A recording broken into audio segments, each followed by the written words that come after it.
Alright, this is a video on how to change the thermostat on your Mark 1 first generation rd1 CRV.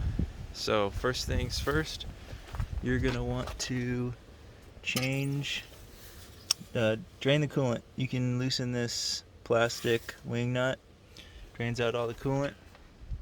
Once that's done draining, move your oil, your catch pan back here.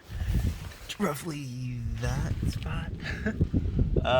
If you have a clean one of these, you can reuse your coolant. Yeah, because even if you drain it, whenever you take the thermostat cover off, it's still going to pour out quite a bit of liquid.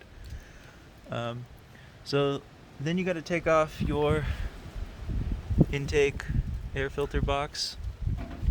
It's pretty easy. It's just two 10mm bolts here, and you can see them here, and then this hose clamp, and then grab these with some pliers, pull this out, and then it actually gives you access to a whole bunch of space. There's a couple other things you should check while you're in here.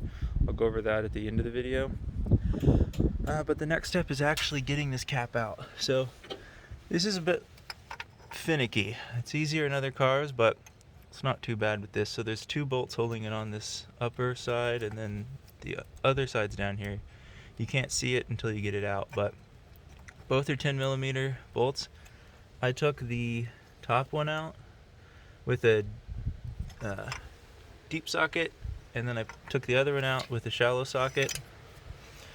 As you're loosening, the top one just comes right out, but the bottom one, if you try to unscrew the whole thing, this eventually gets trapped on the starter, and there's not space to pull it out. So crack it loose and get it somewhat far out, and then pull out your socket, pull out your ratchet, and then just grab the socket with your hand, and then loosen it the rest of the way out. You also have to take off these grounds and this connector. The connector, you can't see the bottom of it, and I didn't know how it unlocked, so I left it on and then pivoted out, and then once I'd taken the two screws out, I realized you have to press here. Seems obvious now, but now you guys know the trick. You can take it off before, it might give you more space. Then once you get it out, you can kind of see the surface. This is me after cleaning it. If there's a bunch of black gunk in there from the old seal, definitely want to scrape all that out. And then here's the cap. So I clean that surface with a razor blade, brush it off. You don't want rubber and debris from the old seal. A lot of times what happens on these, I've read on the forums that the seal goes bad. My seal was actually good, but it was stuck open, like frozen open. And telltale sign is if your engine's getting really cold on downhills. So I live on a hill, so it doesn't even get warm until I'm way down the hill. It's kind of crazy, like almost 10 minutes before it warms up. So whenever you buy these, they used to come with the O-ring and the thermostat. Make sure you ask for both now, because you have to buy them separately. And then whenever you put on the seal, you can orient it any way, but it's designed to have this rounded groove above the air bleeder. You want to make sure the air bleeder is also oriented in the highest possible position, so if bubbles float up, they can make it through easier. Because when it's closed and when this is sealed, if there's air bubbles forming in your system, they'll basically fill this whole back part up with air, and then there's not hot liquid going onto the spring, and the spring is designed to open when it heats up.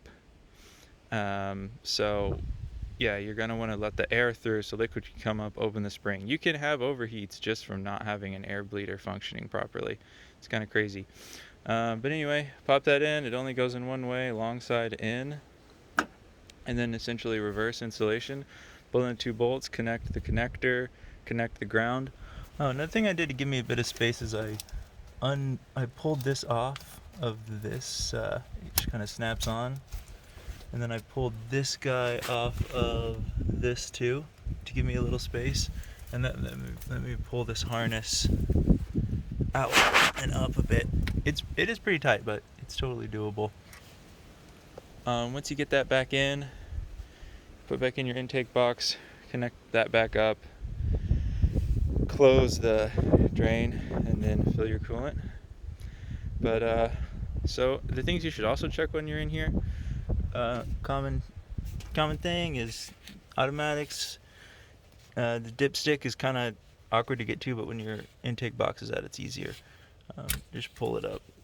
They have this giant rubber bushing on it, so you see I added a little electrical tape. This rubber shrinks, and what can happen is if it's not a tight fit and you hit a huge puddle with dirt in it, or get it to focus, it's really dark down there, sorry, but you want that to be snug. You want it to be like you can feel it's tight. If yours is loose and wobbly, air is getting in there and dust can get in there. Good thing you check that. Another thing that happens is these motor mounts can break. You can see mine's cracking here on the left. This is paint on the surface, but right here, this is actually cracking the rubber, and this thing's maybe 1,000 miles. It's pretty new. So if yours is totally shredded, now's a really good time to change it.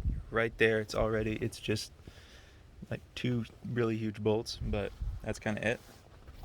Another thing you can check while you're in here is your throttle body. You spray throttle body cleaner straight in there, and yeah, good stuff. You can also look at these coolant hoses, your heater hoses, and make sure you don't see any white crusty coolant leaking out. Mine was all good. So that's it. Hope it goes well. Thanks.